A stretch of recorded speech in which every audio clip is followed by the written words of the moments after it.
Christine.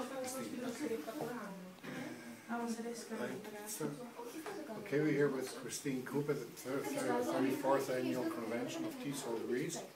And we're here to talk about the workshop that you're about to do. It's about strategic planning, if I'm not mistaken. It is, yes. And what is it about? Could you tell us a few words about it? Well, most people think of strategic planning as a thing that companies do.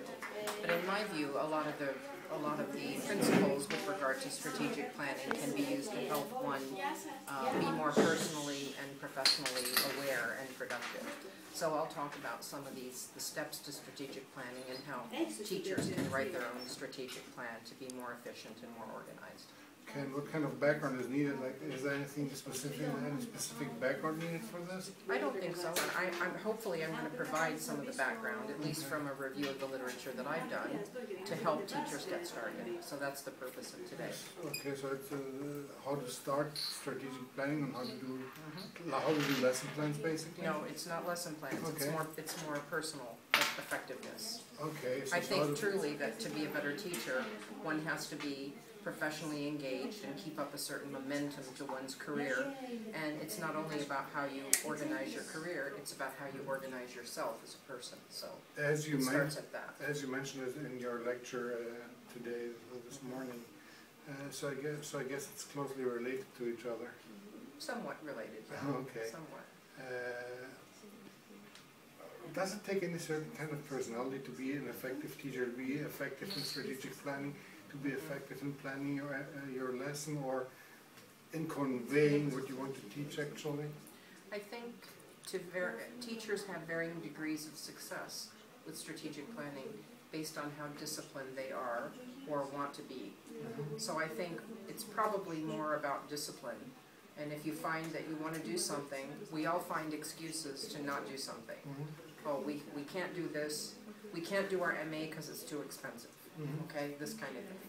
Well, in my view, you can do anything you want. Okay, and I know that money is an issue, certainly with the crisis here in Greece. But if we really want something bad enough, like a new pair of shoes, we find the money to do it. So I think it's the same is true about other things in life. We have to basically see what our priorities are and then set out to achieve them in any way possible. Plus it's not really an expense, it's an investment. Indeed. But lots of people, especially in our field, in fact I talked to two of them right after my plenary who were convinced that a 1-month certificate in teaching English was all they really wanted to invest in to have a career. And what I tell students now that talk to me is basically, if you're really serious about our profession, don't waste your time doing certificates, go for a master's degree. Okay.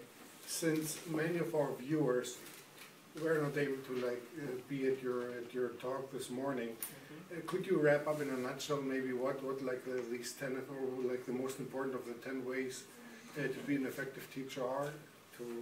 Okay, well, I talked about, first of all, having a calling to the profession, being dedicated, and feeling that that's really the only thing you want to do. There's also a certain degree of importance placed on instructional effectiveness, knowing how to teach, but also knowing what you're teaching, knowing about English and having a good language proficiency. Personality factors also come into play when you're in the classroom, and there are certain characteristics that we want to cultivate in ourselves in order to create rapport with students. Let's see, being a good communicator is another of my important characteristics, as is a willingness to go the extra mile, to always be a lifelong learner and to have a life outside of the classroom. I think that rounds off the list. Let me finish up with a challenging question. Okay. Which one of those attributes would you say is the most challenging, the most difficult one to cope with, if you wish, for teachers today? Is it discipline, to be disciplined? Is it to be a good communicator? Is it to invest in yourself, or to go the extra mile, because not many people are willing to go the extra mile? Well, I don't really know enough about Greek people to say, but in my own context, I would say willingness to go the extra mile, and to also appreciate the importance of volunteerism. You can learn a lot by simply volunteer. In fact, I became TESOL president through my work, first with my affiliate. I worked up, from the secretary, that was my first post in 1996, all the way up to president in 2002. I chaired the convention a number of times. I made my first board run for TESOL as the convention chair for the Tampa convention. And then I became president.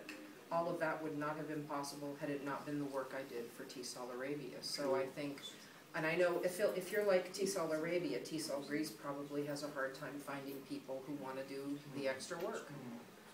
Especially in certain countries, there are teachers who, you know, would prefer to give extra hours, you know, overtime hours to students and make a bit of money rather than give their time. But I find, for me, volunteerism was really investing in myself through being a volunteer really helped me achieve my #1 career goal. So depending on how far you want to get into your career, you're willing to walk the extra mile or not? Indeed, yes. Okay, thank you a lot, Christine. It was Thank you. a pleasure talking to you. I hope to see you again here. Me too. Thank you. Bye.